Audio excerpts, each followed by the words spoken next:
जो भंवरा होता है ना, साइंटिफिकली वो उड़ नहीं सकता क्योंकि उसका वेट ज़्यादा होता है, उसके विंग्स बहुत छोटे छोटे होते हैं, लेकिन भंवरे को पता ही नहीं वो तो उड़ा जा रहा है। यस, तो कहीं ना कहीं आपकी सोच बहुत मैटर करती है। जैसे हम घर में बैठे हैं और घर अस्त व्यस्त है और कोई गेस्ट आ गया सडनली, तो वो आया, वो आपसे मिला और वो चला गया, बट हम क्या सोचते हैं कि पता नहीं उसने क्या सोचा होगा, पता नहीं आप सब फैला हुआ था, किसी तरीके से बात नहीं की, तो हम बहुत जल्दी जल्दी स्टोरीज बनाने लगते हैं कि उसने क्या सोचा होगा, या मेरी टीचर क्या सोचेगी, या मेरे बॉस क्या सोचेंगे अगर मैंने ऐसा कह दिया तो लोग ज़्यादातर इसी चीज़ में घूम रहे हैं।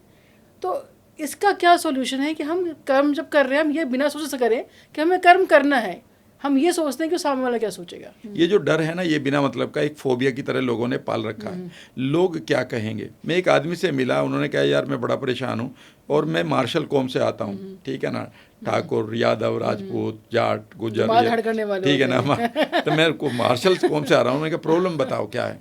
उन्होंने कहा प्रॉब्लम यह है कि मैं अपनी बेटी से बहुत प्यार करता हूँ। मैंने कहा ये तो अच्छी बात है, प्रॉब्लम नहीं है, प्रॉब्लम बताओ। कहता मेरी बेटी अंतर्जातीय विवाह करना चाहती है और लड़का बड़ा अच्छा है, पर मैं नहीं कर पा रहा हूँ। हाँ, मैंने कहा क्यों नहीं कर पा रहे हो? कि लोग क्या कहेंगे। मैंने कहा आंखें बंद करो, मैं आज आपसे कुछ सवाल पूछता हूँ। और मैंने उससे सवाल जो पूछे वो एक काउंसलिंग के तरह थे। मैंने कहा जो मना करने वाले लोग हैं, मेरे हाँ करते रहना, कौन है उसमें से? क्या रतन टाटा मना कर रहे हैं? उन्होंने कहा नहीं। मैंने कहा स्वामी विवेकानंद? उन्होंने कहा नहीं। मैंने और ऐसे ही नाम लिए बहुत सारे जो ट्रांसफॉर्म सेल्फ इमेज थे, वो मना कर रहे हैं नहीं। अच्छा ये बताओ और कौन मना कर रहा है? ढूंढो। पता उसने क्या बोला?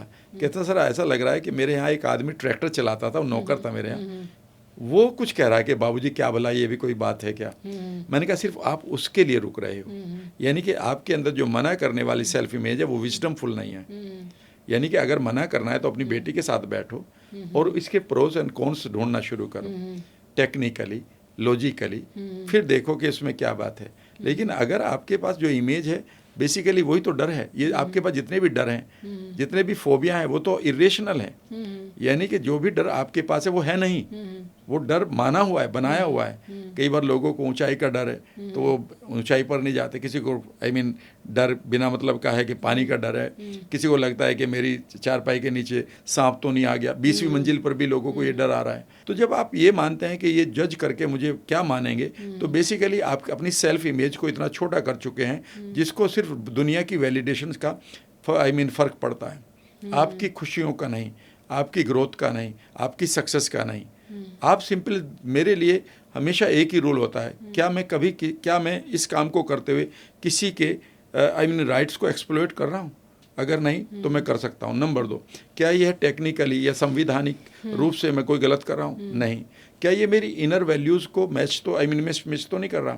मेरी इनर वैल्यू है कि मैं किसी को कभी भी किडनैप नहीं कर सकता पैसे के लिए, मैं किसी को बिना मतलब गाली नहीं दे सकता, मतलब से भी नहीं दे सकता। मेरा कहने का मतलब ये है कि जो आपकी आइडेंटिटी है वह कहीं आपने ऐसी तो नहीं बना रखी है कि जो आपको बिना मतलब बोझ दे रही है।